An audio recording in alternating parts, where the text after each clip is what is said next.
Yes, very good morning, my dear class. I hope you all are well at your home. Okay, please stay at your home and please stay connected with this online tutorial of Park Public School. Okay, students, we had done 3 questions of the back exercise of NCRT chapter is motion. Fourth question I have given as a homework. Okay, and in the last I will do this question also, fourth question, so you can check your solution. But today we will start from question number 7 because there are 2 questions, question number 5 and question number 6. These 2 questions are related with the graph. Graphical question we will do at last. Okay, तो last में हम graph के questions करेंगे. उससे पहले जो हमारे questions हैं, question 7, question number 9 and question number 10, क्योंकि क्वेश्चन नंबर 8 अभी हम स्किप करेंगे, उसको फिर बाद में विद असाइनमेंट सॉल्व करेंगे. Okay okay dear students.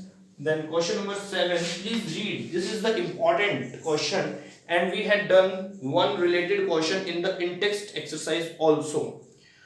मैं बेटा तुम्हें फिर से थोड़ा सा रिवाइज करवा दूं इस क्वेश्चन से पहले. वो इन-टेक्स्ट क्वेश्चन के टाइम पे मैंने तुम्हें रिवाइज भी करवाया था और मैंने कहा था इस चीज को नोट करके लिखेंगे. That is a very very very important point.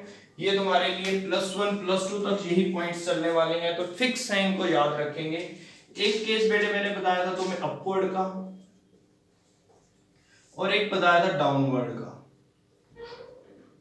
इसके अंदर जो एक्सेलरेशन यूज होगा उसको लिखेंगे स्मॉल जी से. This is known as the acceleration due to gravity. इसकी वैल्यू होती है 9.8 मीटर पर सेकंड स्क्वायर.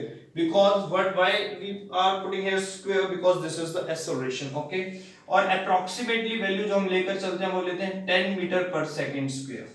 इस g की वैल्यू अगर हम अपवर्ड का केस याद करते हैं तो अपवर्ड में फाइनल वेलोसिटी बेटा 0 हो जाती है. मैं तुम्हें बताया था कि अगर मैं किसी चीज को थ्रो करता हूं तो एक पॉइंट आएगा, वहां पे वो स्टॉप करेगी. ठीक है, उस टाइम पर अपवर्ड के केस में जो g होता है, g को हम नेगेटिव लेते हैं क्योंकि हम ऑपोजिट जा रहे हैं ग्रेविटी से. ग्रेविटी का इफेक्ट होता है डाउनवर्ड. ठीक है, and we are going upward, then we have to take negative acceleration. Negative acceleration का मतलब है स्पीड का डिक्रीज होना. पॉजिटिव एक्सेलरेशन का मतलब होता है स्पीड का इंक्रीज होना. तो हमें पता है कि अगर मैं किसी ऑब्जेक्ट को थ्रो करूंगा तो इसकी स्पीड डिक्रीज होते होते होते होते ये 0 हो जाएगा. फिर उस पॉइंट पर से ये नीचे की तरफ डाउनवर्ड आना स्टार्ट हो जाएगा. ये मैंने केस तुम्हें बताया था. g नेगेटिव हो जाएगा, v 0 हो जाएगा और जो गिवन होगा वो u बन जाएगा. गिवन वेलोसिटी u बन जाती है. डाउनवर्ड के केस में क्या बताया था, g पॉजिटिव हो जाएगा. ठीक है, और जो इनिशियल वेलोसिटी है वो 0 हो जाएगी और जो निकालना है वो 0 हो जाएगा. फाइनल वेलोसिटी तुम्हें निकालनी होगी. टाइम निकाल सकते हो, फाइनल वेलोसिटी निकाल सकते हो, लेकिन याद रखना इनिशियल वेलोसिटी नहीं होती अगर कोई ऑब्जेक्ट नीचे आ रहा है. जब कोई ऑब्जेक्ट ऊपर जा रहा है तो उसमें फाइनल वेलोसिटी नहीं होती. ये किसी भी क्वेश्चन में मेंशन नहीं होता, हमें अपनी तरफ से इसको ऐड ऑन कर देते हैं. ओके, तो इसी को इन बेसिस पर मुझे ये क्वेश्चन 7 करना है. ये बहुत इंपॉर्टेंट क्वेश्चन होते हैं बेटा. कंप्लीट चैप्टर तुम्हारा, ये तो मोशन चैप्टर चल रहा है, इससे नेक्स्ट जो ग्रेविटेशन है वो कंप्लीट इन्हीं बातों पर डिपेंड है. ठीक है, तो मैंने कहा था ये फर्स्ट चैप्टर अच्छे से कर लो, फिजिक्स के माहिर बन जाओगे 9th क्लास में. क्वेश्चन है हमारा 7. A ball is gently dropped. Drop का केस है बेटा, ये वाला केस ले रहे हैं, downward case. Gently dropped from a height of 20 metre. Given data लिखते हैं. गिवन डेटा में बेटा मुझे पता है डाउनवर्ड का केस है तो यू तो क्या कर लो, 0 कर लो. ठीक है, बिकॉज डाउनवर्ड आ रहे हैं ना. ठीक है, और हाइट दी हुई है, मतलब डिस्टेंस दिया हुआ है कितना, 20 metre. If its velocity increases uniformly 20 metre and its velocity increases uniformly at the rate of 10 metre per second square means g acceleration लोगे g. क्यों g लेना है, अपवर्ड डाउनवर्ड के केस में a को g लिखते हैं, एक्सेलरेशन ड्यू टू ग्रेविटी, और वो लेना है बेटा 10 मीटर पर सेकंड स्क्वायर. ठीक है, पॉजिटिव नेगेटिव खुद लगा सकते हो. With what velocity will it strike, मतलब मैंने कहा था ना वेलोसिटी निकालनी है, देख सकते हो वेलोसिटी निकालनी है कि किस वेलोसिटी से वो स्ट्राइक करेगी ग्राउंड पे. Strike the ground after what time will it strike the ground, और टाइम भी निकालना और कितने टाइम के बाद वो स्ट्राइक करेगी. तो v और t निकालना है. अपवर्ड का केस नहीं है, डाउनवर्ड का केस है. u 0 लिख दिया मैंने ऑलरेडी. तो बहुत सिंपल है, इसके अंदर बेटा हमें दो इक्वेशन यूज, हमारा टारगेट है v निकालना, फाइनल वेलोसिटी, और टाइम निकालना। तो गिवन है बेटा u गिवन है, s गिवन है, g गिवन है। तो बाय यूजिंग, अगर मैं टाइम की बात करूं तो v u a t, t नहीं है ना, तो v भी नहीं है, तो बाय यूजिंग पहले हम लगाएंगे बेटा इसके अंदर third equation of motion, 2as is equal to v square minus u square. क्यों लगाया मैंने इस इक्वेशन को, यहां से v मिल जाएगा, a गिवन है बेटा, और केस डाउनवर्ड का तो g पॉजिटिव लेना है, 10 पॉजिटिव लोगे 10, s कितना है बेटा 20, कोई यूनिट चेंज नहीं करना, सारे इंटरनेशनल यूनिट्स चल रहे हैं, ठीक है। v तो निकालना है, v स्क्वायर, u है नहीं, 0 है, ठीक है। तो ये कितना आ गया बेटा 2 into 200 that is of 400 is equal to v square is equal to v square। तो v आ गया रूट 400 को ऐसे लिख सकते हैं बेटा रूट 4 into 100, तो रूट से जब बाहर निकालोगे तो 2 into 10 बाहर आएगा, 20 मीटर पर सेकेंड। लो जी वेलोसिटी आ गई। अगर वेलोसिटी आ गई है तो फर्स्ट इक्वेशन को यूज करके टाइम निकाल सकते हो। समझ आ गया ना, ये क्वेश्चन सिंपल सा क्वेश्चन है, नॉट सो हार्ड। तो अब मैं यहां पर क्या करूंगा, बाय यूजिंग फर्स्ट इक्वेशन। ये इक्वेशंस क्यों यूज कर रहा हूं, क्योंकि एक्सेलरेशन है, यूनिफॉर्म वेलोसिटी के केस नहीं है बेटा। बाय यूजिंग फर्स्ट इक्वेशन है v is equal to u plus 18, तो v निकल चुका है 20, u है नहीं, a ऑलरेडी पता है, 10 into t, 20 by 10 is equal to t। तो टाइम बेटा आ गया 2 सेकेंड। 2 सेकेंड के बाद वो ग्राउंड को हिट करेगी बॉल, किस हाइट से उसको ड्रॉप करना है, 20 मीटर की हाइट से उसको नीचे फेंकना है, और जो वेलोसिटी होगी एट द एंड मोमेंट जब वो स्ट्राइक कर रही होगी ग्राउंड, उस टाइम पे उसकी जो वेलोसिटी होगी वो होगी 20, ठीक है। तो अब मैं चाहता तो इस केस को मैं 1 सेकंड में देख के बता सकता था कि इसका आंसर, टाइम का आंसर 2 आने वाला है, लेकिन मुझे सॉल्व करके दिखाना पड़ेगा। कैसे देख सकता था, मुझे एक्सेलरेशन का पता है बेटा। एक्सेलरेशन का मतलब है कि 1 सेकंड में, मतलब वो हर सेकंड में अपनी वेलोसिटी कितनी इंक्रीज करेगा, 10 मीटर पर सेकंड। एक्सेलरेशन का मतलब यही होता है ना, वेलोसिटी का इंक्रीज करना इन ईच सेकंड, और या डिक्रीज करना। अगर नेगेटिव होता तो डिक्रीज करता, ये पॉजिटिव है तो इंक्रीज कर रहा है। तो उसको 20, उसकी जो फाइनल वेलोसिटी है वो 20 है, तो 0 से वो चला, 1 सेकंड बाद हो गया 10, 2 सेकंड बाद हो गया 20 आ गया, तो मतलब 2 सेकंड टाइम आना चाहिए था। समझ आ रहा है ना, एक्सेलरेशन का मतलब है हर सेकंड में वेलोसिटी का इंक्रीज होना, कितना, जितना एक्सेलरेशन दिया हुआ है। तो एक्सेलरेशन यहां दिया हुआ है 10 मीटर पर सेकंड, मतलब हर सेकंड में 10 मीटर पर सेकंड की वेलोसिटी बढ़ती चली जाएगी। तो 0 से स्टार्ट हुए, देखो u 0 है ना, इनिशियल वेलोसिटी 0, 1 सेकंड बाद हो गया 10, अगले सेकंड हो गया 20, 2 सेकंड लगे 20 होने में, ठीक है। तो ध्यान रखेंगे बेटा, ये बहुत इजी क्वेश्चन था और बहुत इंपॉर्टेंट क्वेश्चन था। आई होप कि तुम्हें समझ आ गया। ये वाला डेटा अपने माइंड में सेट कर लो बेटा, बहुत इंपॉर्टेंट डेटा है, बहुत इंपॉर्टेंट, ठीक है। तो नेक्स्ट की बात करते हैं, नेक्स्ट क्वेश्चन पे आते हैं बेटा। इसमें क्वेश्चन नंबर 8 अभी तुम नहीं करोगे, डिडक्ट कर दो, उसे कट कर दो क्वेश्चन नंबर 8 को, ठीक है, वो फिर कभी मैं तुम्हें करवाऊंगा। और क्वेश्चन नंबर 9 बेटा एक थ्योरेटिकल क्वेश्चन है, मैं तुम्हें जस्ट समझा रहा हूं, और तुम उसको, उसके आंसर्स मैं तुम्हें प्रोवाइड करूंगा। जो लिंक मिलेगा उसमें तुम्हें लिंक में आंसर्स मिल जाएंगे सारे। लिंक मैंने तुम्हें कल भी प्रोवाइड किया था, वो सेम लिंक यूज होगा आज भी, ओके। तो देखते हैं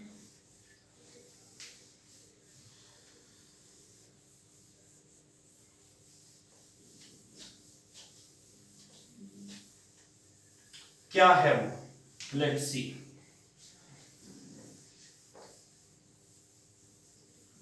बहुत सिंपल बेटा, कि वो कह रहे हैं an object with a constant acceleration but with zero velocity. बिल्कुल है, अभी अभी मैंने बताया। अगर मैं इस पेन को ऊपर की तरफ अपवर्ड डायरेक्शन में थ्रो कर दूं, थ्रोन इन अपवर्ड डायरेक्शन, तो एक पॉइंट ऐसा आएगा कि जहां पर इसकी वेलोसिटी हो जाएगी 0। हमें पता है ना कि अगर हम अपवर्ड का केस लेते हैं तो v 0 हो जाता है, बट स्टिल उसके पास एक्सेलरेशन जी होती है कितनी, -10 metre per second square. Minus क्यों लिया, क्योंकि अपवर्ड का केस था, ठीक है। और ये कांस्टेंट होती है, 10 10 10 चलती है, जी कभी चेंज नहीं होता बेटा, ये हमेशा कांस्टेंट रहता है। जी या तो नीचे आएगा तो पॉजिटिव 10 होगा, ऊपर जाएगा तो नेगेटिव 10 होगा, सिंपल। नीचे आते टाइम 10 10 की स्पीड बढ़ा देता है ऑब्जेक्ट के अंदर, ऊपर जाते टाइम 10 10 की स्पीड डिक्रीज कर देता है। मान लो अगर मैंने इस पेन को 30 मीटर पर सेकंड की स्पीड से उछाल दिया तो 3 सेकंड के बाद इसकी स्पीड 0 हो जाएगी, क्योंकि हर सेकंड में वो 10 कम कर लेगा, ठीक है। 30 से मैंने उसे थ्रो किया, 1 सेकंड बाद 20, 2 सेकंड बाद क्या हो जाएगा 10, देन 0, 3 सेकंड पे 0 हो जाएगा। तो ऐसे याद कर लो बेटा। तो ये वाला केस है, इसको लिख देंगे हम कि हाँ ये केस पॉसिबल है। If we will throw an object in the upward direction then final velocity will be 0 but still there is a acceleration. तो हमें पता है कितनी होती है, -10 मीटर पर सेकेंड स्क्वायर। माइनस क्या शो करता है, अपवर्ड शो करता है। ये पॉइंट्स हम सबको पता है, वेरी गुड। आते हैं फिर आगे इसके बाद नेक्स्ट पॉइंट है an object moving in a certain direction with acceleration in the perpendicular direction। बहुत इजी है बेटा, ये पॉइंट याद रखना। मैंने तुम्हें बताया था, आज मैं इसमें एक एडिशनल पॉइंट बताऊंगा जो थोड़े से बड़े लेवल का पॉइंट होता है। जस्ट एक पॉइंट है, कुछ नहीं है, सोचना नहीं है ज्यादा। क्या मैंने पॉइंट बताया था कि अगर मेरे पास यूनिफॉर्म, याद करो इसको, अगर मेरे पास यूनिफॉर्म वेलोसिटी है तो क्या एक्सेलरेशन हो सकती है, तो आंसर है एक्सेलरेशन नहीं होगी in case of uniform velocity. But मैंने कहा था एक केस में पॉसिबल है, कौन से केस में, सर्कुलर। याद करो सर्कुलर मोशन में मैंने इस चीज को पॉसिबल बताया था, in the circular motion it is possible. क्यों, कि अगर तुम यूनिफॉर्म वेलोसिटी से भी मूव करोगे but still you will change your direction, तुम अपनी डायरेक्शन चेंज करोगे एट एवरी पॉइंट। अगर तुम हर पॉइंट पे अपनी डायरेक्शंस चेंज करोगे, चाहे तुम कांस्टेंट वेलोसिटी से मूव कर रहे हो, हर पॉइंट पे डायरेक्शंस बदल रही हैं। डायरेक्शंस बदलने का मतलब है वेलोसिटी का बदलना।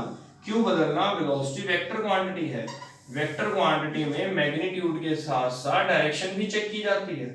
अगर डायरेक्शन नहीं बदल रही और मैग्नीट्यूड भी नहीं बदल रहा, तब हम कहेंगे ना वेक्टर क्वांटिटी कांस्टेंट है, वेलोसिटी कांस्टेंट है। बट इसमें अगर मैग्नीट्यूड तो नहीं बदल रहा, लेकिन सर्कुलर मोशन में डायरेक्शन बदलती हैं, डायरेक्शन बदलती है, वेक्टर चेंज हो जाते हैं, वेक्टर चेंज होते हैं, वेलोसिटी चेंज होती है, वेलोसिटी चेंज होती है तो हम कहते हैं एक्सेलरेशन हो गया, ठीक है ना। वेलोसिटी चेंज होना मतलब एक्सेलरेशन का हो जाना, ठीक है। तो अब सर्कुलर केस में जब एक्सेलरेशन होता है, ध्यान से देखना, तो मैंने कहा था ना डायरेक्शन कैसे चेक करोगे इसकी वेलोसिटी की, ये तो रेडियस है बेटा। अब यहां पर बहुत इंपॉर्टेंट पॉइंट मैं तुम्हें बताऊंगा, इसको ध्यान से सुनना। वेलोसिटी की डायरेक्शन कैसे चेक करोगे, वो भी मैंने तुम्हें पॉइंट बताया था कि एक सर्कल है, सर्कल में इस पॉइंट पे अगर तुम्हें चेक करनी है डायरेक्शन तो टेंजेंट लगाओगे, टेंजेंट, याद आया। तो मुझे इस पॉइंट पे चेक करनी है, मैं यहां एक टेंजेंट लगाऊंगा, तो this is the direction of speed और वेलोसिटी ऑफ ऑब्जेक्ट, ये डायरेक्शन है, ठीक है ना। और ये पॉइंट पॉइंट पे चेंज हो जाती है डायरेक्शन, देखो यहाँ पर ऐसे हो जाएगी, ये रेडियस तो सेम रहेगा अभी भी, ये थोड़ी ना चेंज होगा। तो ये डायरेक्शन है, डायरेक्शन बदलती रहेंगी। तो ये टेंजेंट्स होती हैं बेटा जो डायरेक्शन बताती हैं। और बात है कि एक्सेलरेशन के परपेंडिकुलर है क्या ये, तो ये होता है बेटा एक्सेलरेशन, सिर्फ सर्कुलर का केस है जो मैं तुम्हें पॉइंट बता रहा हूं। इस एक्सेलरेशन को हम +1 में पढ़ाते हैं, ठीक है। याद करोगे अगर तुम कांस्टेंट वेलोसिटी से मूव कर रहे हो और सर्कुलर ट्रैक में हो तो एक्सेलरेशन होगा। सर्कुलर ट्रैक में जब भी तुम घूमते हो, जब भी तुम सर्कुलर ट्रैक में मूव कर रहे होते हो, तो उस टाइम पे जो एक्सेलरेशन होती है, that acceleration is known as centripetal acceleration। फिर बता रहा हूं centripetal, centripetal acceleration का मतलब होता है वो acceleration towards the center होती है, acceleration की डायरेक्शन होती है towards the center। मैं acceleration की डायरेक्शन क्यों बता रहा हूं, because acceleration is also a vector quantity। acceleration एक वेक्टर क्वांटिटी है, अगर ये वेक्टर क्वांटिटी है तो मैग्नीट्यूड के साथ साथ डायरेक्शन भी होगी। तो यहां पर एक्सेलरेशन की डायरेक्शन सर्कुलर केस में हमेशा सेंटर की तरफ होती है, अगर वो टुवर्ड्स द सेंटर। याद करो इन पॉइंट्स को, नोट करके लिखो बेटा, ये पॉइंट नोट करके लिखो, मैं बता रहा हूं। In the case of a circular motion, in a case of a, note करके लिखेंगे, in a case of a circular motion direction of the acceleration is always towards the center is always towards the center of the circular track. Always towards the center of the circular track, and this acceleration is known as centripetal acceleration. तो बेटा ये क्या समझ आ रहा है हमें, यहां पर आप ध्यान से देखना कि एक्सेलरेशन सर्कुलर मोशन के केस में एक्सेलरेशन होती है सेंटर की तरफ, ठीक है, ये एक्सेलरेशन की डायरेक्शन है, ये वैसे मोशन की डायरेक्शन है, ऑब्जेक्ट की डायरेक्शन है, दोनों में एंगल चेक करेंगे तो कितना होगा, 90 डिग्री होगा। 90 डिग्री को हम बोलते हैं परपेंडिकुलर। तो अब अपना क्वेश्चन रिवाइज करो, और रिवाइज कर रहा हूं, क्वेश्चन रीड करो और तब देखो क्या वो क्वेश्चन की पॉसिबिलिटी है। तो आंसर तुम्हें मन में से मिलेगा यस है, कि अगर हम सर्कुलर मोशन में हैं तो एक्सेलरेशन की डायरेक्शन और हमारे ऑब्जेक्ट की डायरेक्शन दोनों 90 पर ही मिलेंगी, ठीक है। कौन सा एक्सेलरेशन होगा, that is known as the centripetal acceleration. ये कहां पर होता है, ये हर उस ऑब्जेक्ट के पास होता है जो जो सर्कुलर ट्रैक पे घूम रहा है। तो आंसर है क्या, हमारी अर्थ के पास एक्सेलरेशन है, आंसर है बिल्कुल है। चाहे ये कांस्टेंट वेलोसिटी के साथ मूव कर रही है ऑर्बिट में, लेकिन है तो सर्कुलर मोशन ऑर्बिट में, ठीक है। अगर ये ऑर्बिट में कांस्टेंट वेलोसिटी के साथ मूव कर रही है, क्योंकि 365 डेज लेने हैं इसने, फिक्स लेने हैं, कांस्टेंट वेलोसिटी है, स्टिल इसके पास एक्सेलरेशन है। क्यों, डायरेक्शंस चेंज हो रही है इसकी सर्कुलर ट्रैक के कारण। बट वो एक्सेलरेशन को क्या बोलोगे, सेंट्रीपिटल एक्सेलरेशन। अर्थ के एक्सेलरेशन की डायरेक्शन क्या होगी, towards the centre of the orbit. Orbit का जो सेंटर होगा उसकी तरफ उसकी डायरेक्शन होगी, ठीक है। तो ऑर्बिट का बेसिकली सेंटर हम जो मानते हैं in not actual sense, but sun होता है, बट हम उसे एक्चुअल नहीं मानते, क्योंकि हम उसको प्रॉपर सर्कुलर ट्रैक भी नहीं बोलते, सर्कुलर ऑर्बिट भी नहीं बोलते, एलिप्टिकल ऑर्बिट्स होते हैं वो। बट अभी हमें वहां तक नहीं पहुंचना, क्या एलिप्टिकल्स क्या है क्या नहीं है, वो सब कुछ करोगे, बट स्टेप्स बनाओ, ये बेस बनाओ अपना। आज मैंने तुम्हें सेंट्रीपिटल का बताया, ये तुम्हारा बेस है कि अगर कोई ऑब्जेक्ट सर्कुलर मोशन में है, सर्कुलर ट्रैक पे घूम रहा है, तो एक तो उसके पास एक्सेलरेशन है, दूसरा उसकी एक्सेलरेशन को सेंट्रीपिटल एक्सेलरेशन बोल रहे हैं, तीसरा उसकी एक्सेलरेशन की डायरेक्शन उस सर्कुलर ट्रैक के सेंटर की तरफ होगी, अलोंग द रेडियस के अलोंग होगी, ठीक है। ये पॉइंट अपने माइंड में सेट कर लो, बहुत इंपॉर्टेंट है, बहुत important. Very good. Yes students, now read next question.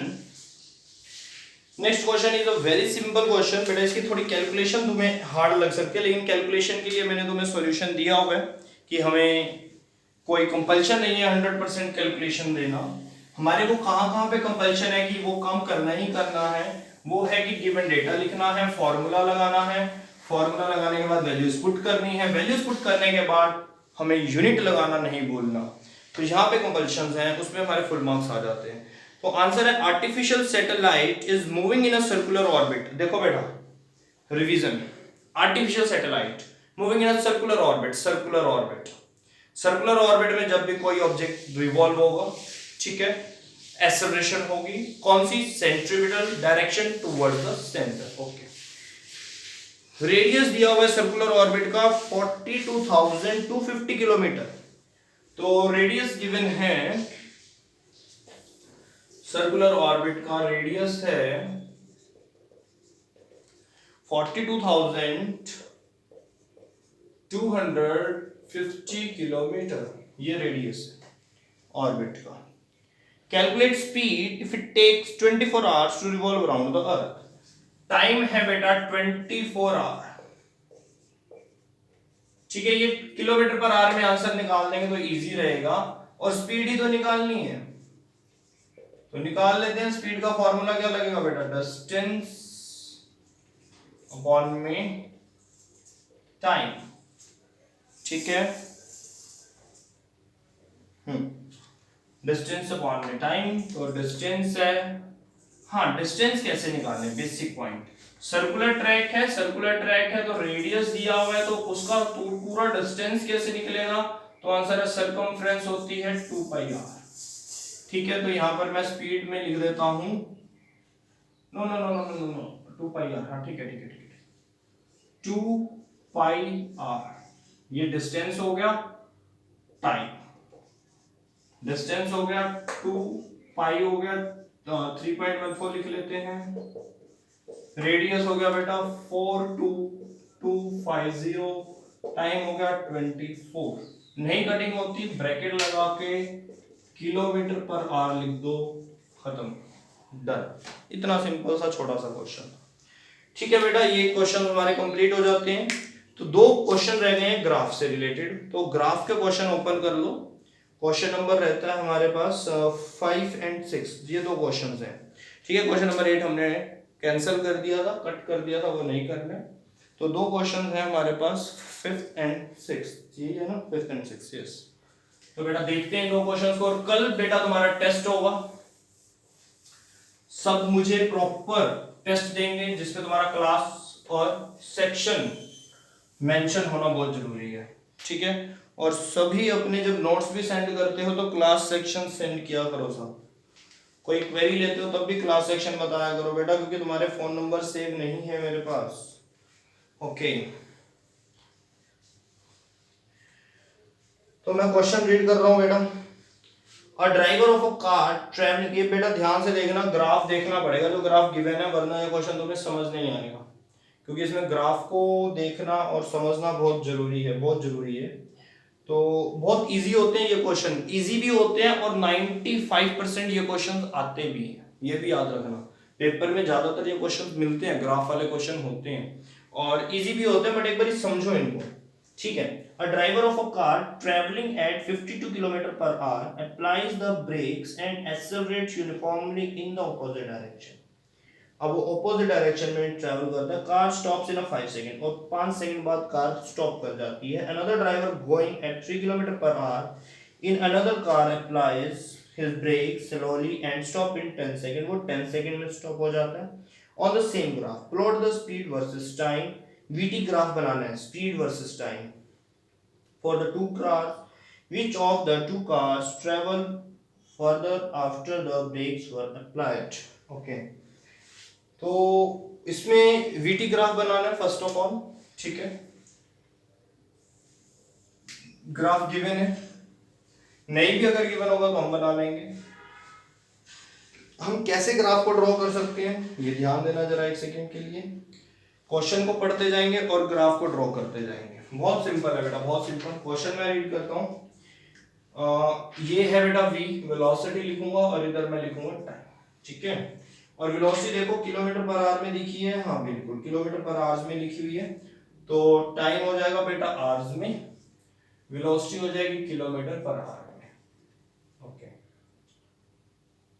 और बेसिकली हमें टाइम को सेकंड्स में लेना पड़ेगा, तो वेलोसिटी को भी बेटा तुम्हें सेकंड्स बनाना पड़ेगा, क्योंकि जो कार स्टॉप करती है वो 5 सेकंड दिया हुआ है, आवर हटा लो सेकंड, इसको भी मीटर पर सेकंड करना पड़ेगा, कन्वर्ट करना पड़ेगा, कर लेंगे। तो पहला काम यही कर लेते हैं।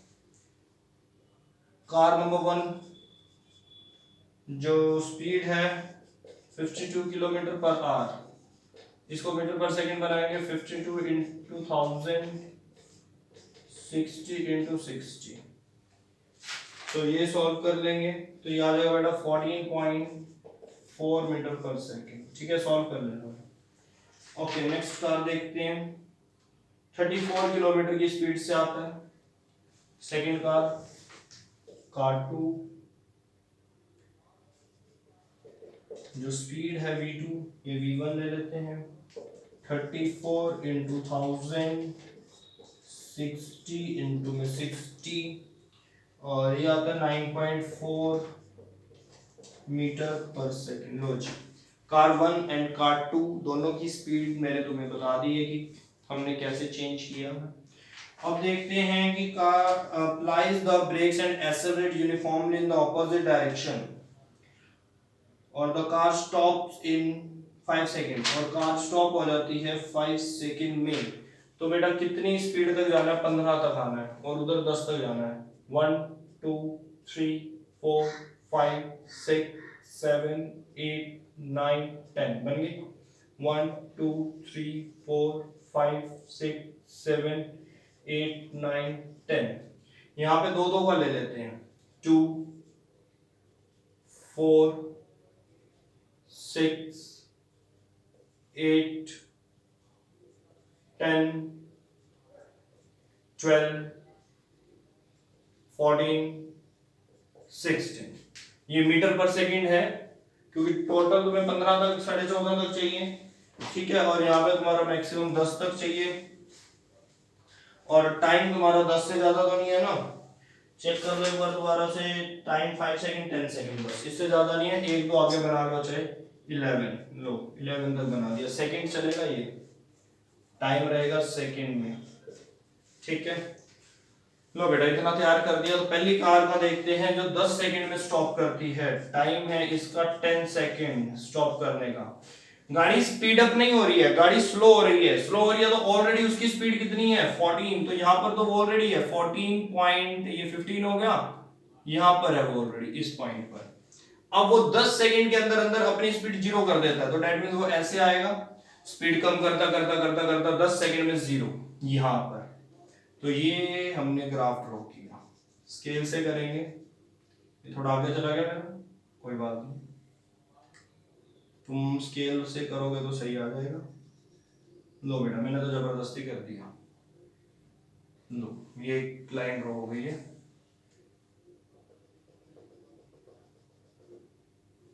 इसको यहीं से ले लेता हूं।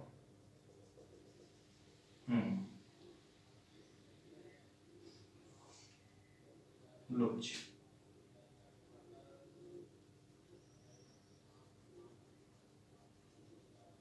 ठीक है बेटा।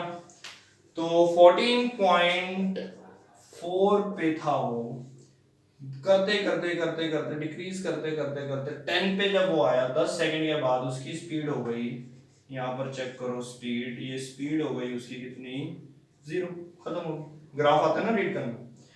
का 2 कितने पे था 9.4, 9 यहाँ पर होगा 8, ये हो गया 9, ये हो गया 9.4, वो यहाँ पर था। और उसको जीरो करने में टाइम लगता है कार 2 को,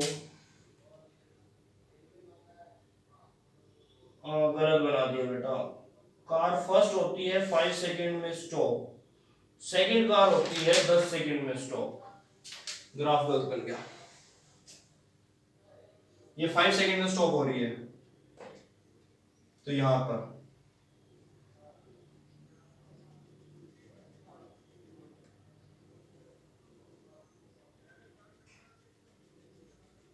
यस, ये देखो ठीक है, ये हो रही है 10 सेकंड में।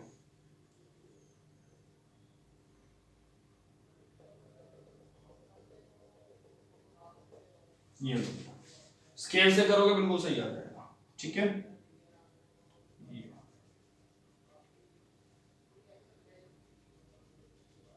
चलो ये दो काम हमने कर दिए, ग्राफ इतना तो बन गया हमारा। अब आगे रीड कर लेते हैं एक बारी, और क्या क्या करना है इसमें। In another car apply brake slowly on the same graph plot the speed, graph plot हो चुका है। Which of the two cars travel further after the brakes were applied, इनमें से जो कौन सी कार है ज्यादा डिस्टेंस ट्रेवल कर जाती है ब्रेक लगाने के बाद, कि ब्रेक लगाने के बाद भी वो कितनी देर तक ट्रेवल करती है, ज्यादा डिस्टेंस कौन ट्रेवल करता है, कोई ब्रेक कम लगाता है, कोई ब्रेक ज्यादा लगा देता है। यही चीज हमें यहाँ शो करनी है कि किसने ब्रेक कम लगाई किसने ज्यादा लगाई।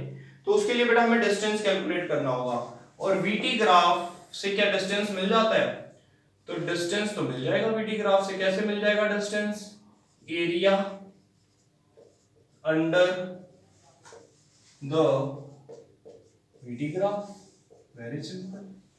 तो डिस्टेंस निकाल लो, दोनों का डिस्टेंस निकाल लो। इसका कार 1 का, ये कार 1 है और ये कार 2 है। कार 1 का ये वाला डिस्टेंस, ये ट्रायंगल क्या हो जाएगा, half base into height. Half base कितना है बेटा 5, हाइट कितनी है 14.4, ठीक है। इसका 10 लग जाएगा नीचे, ये भी कैंसिल आउट हो जाएगा। 144 डिवाइडेड बाय 4, डिस्टेंस है तो मीटर, इतने मीटर आएगा, ठीक है। और नेक्स्ट का भी ऐसे ही डिस्टेंस निकाल लो बेटा, बेस इनटू हाइट करके। लेकिन कार 2 ये किसका निकाला था तुमने, डिस्टेंस निकाला है 1 का, कार 1 का। ठीक है, अब कार्ड 2 का निकाल लो, S2 निकाल लो। देखो ये वाला ट्रायंगल लोगे हम, ये वाला, ये स्लोप है ना, स्लोप के नीचे का एरिया ट्रायंगल बना हुआ है, तो ये हो गया बेस 10 हो गया, और ये कितना हो गया हमारा 9.4। तो हाफ, फॉर्मूला लिखोगे बेटा ऐसे ही, हाफ पहले ये लिखोगे area under the VT graph, फिर लिखोगे हाफ बेस इनटू हाइट, फिर मैं डायरेक्ट लिख रहा हूँ, बेस है हमारा 10, हाइट है यहाँ पे 9.4, 10 लगाओगे, 10 से 10 कैंसिल आउट हो जाएगा, 94 डिवाइडेड बाय 2, तो ये वैसे ही हमारा कंप्लीट कट हो जाएगा। ये तो हमारा कितने में कंप्लीट कट हो रहा है, ये आ जाएगा 8 और ये आ जाएगा 47 मीटर। लो 47 मीटर, हाँ कट तो वो भी हो जाएगा ना कंप्लीट, इसे कट कर लो कंप्लीट, ये आ जाएगा 36 मीटर, कट करो 3 and 6 24, ठीक है। लो जी ये आ गया बेटा। अब हाँ, किसने ज्यादा डिस्टेंस ट्रेवल किया ब्रेक लगाने के बाद, इसने ब्रेक लगाने के बाद ट्रेवल किया 36 मीटर, इसने ट्रेवल किया 47 मीटर। तो इसके बाद एक लाइन लिख लो ये दोनों चीजों को कैलकुलेट करने के बाद, from the calculation it is very clear, for the calculation it is very clear, car second has covered more distance after applying the brakes, car second has covered more distance after applying the brakes। चलो बेटा next question पे आते हैं, वो थोड़ा easy भी है, उसका ट्रिक बताऊंगा तुम्हें कि उसको करना कैसे है, ठीक है। तो नेक्स्ट क्वेश्चन देखते हैं क्या है, लास्ट ग्राफ क्वेश्चन है, ये समझ आ गया है सबको, ये तो तुमने पहले भी डेरिवेशंस की थी ना, सेम प्रोसीजर है कि कभी भी VT ग्राफ में डिस्टेंस निकालना हो तो एरिया अंडर द ग्राफ निकाल दो, वेरी गुड। लो जी नेक्स्ट पे आते हैं, ये वाला जो नेक्स्ट क्वेश्चन है ये इंपॉर्टेंट भी होता है और इससे रिलेटेड क्वेश्चन आते भी हैं पेपर में, तो देखते हैं क्या है ये स्टूडेंट्स ग्राफ तुम देख सकते हो बोर्ड पे मैंने ड्रॉ किया, और तुम्हें लेकिन अपना बेसिकली ग्राफ बुक में या असाइनमेंट में चेक करो, assignment in the sense link जो मैंने दिया हुआ है। तो अभी मैंने इसके अंदर बॉक्सेस नहीं बनाए, वो मैंने कुछ मीटर नहीं लिखा, इधर को कुछ मीटर नहीं बनाया, इधर कोई मीटर नहीं बनाया, क्यों, बुक में तुम चेक कर सकते हो, मैंने वो ग्राफ बना दिए हैं बी का, ए का और सी का, ठीक है।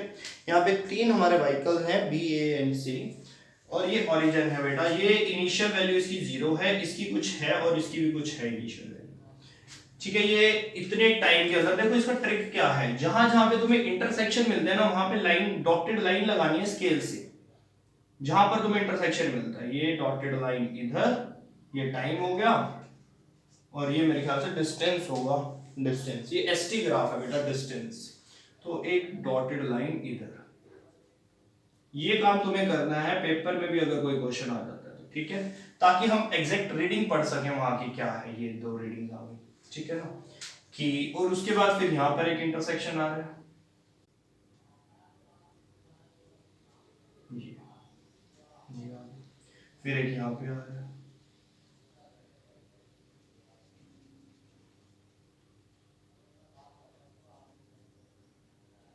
ये बेटा हमने काम करना है, ठीक है। अब इतना करने के बाद हमें क्या करना है, क्वेश्चंस पढ़ने हैं और आंसर्स करने स्टार्ट कर देने, इतना काम कर दिया ना, रीडिंग्स तुम्हें नीचे दिखेंगी, ठीक है, रीडिंग तुम लिख सकते हो क्योंकि वो गिवन है वहां पे। तो पहला क्वेश्चन मैं पढ़ रहा हूँ, बी इज ट्रेवलिंग फास्ट, नहीं ये तो आंसर है, which of the 3 is travelling fastest, सबसे फास्ट कौन है, तो देखो सबसे कम टाइम में सबसे ज्यादा डिस्टेंस किसने ट्रेवल किया, तो बी को अगर मैं चेक करूं तो बी ने, यहां से बी को देखता हूं,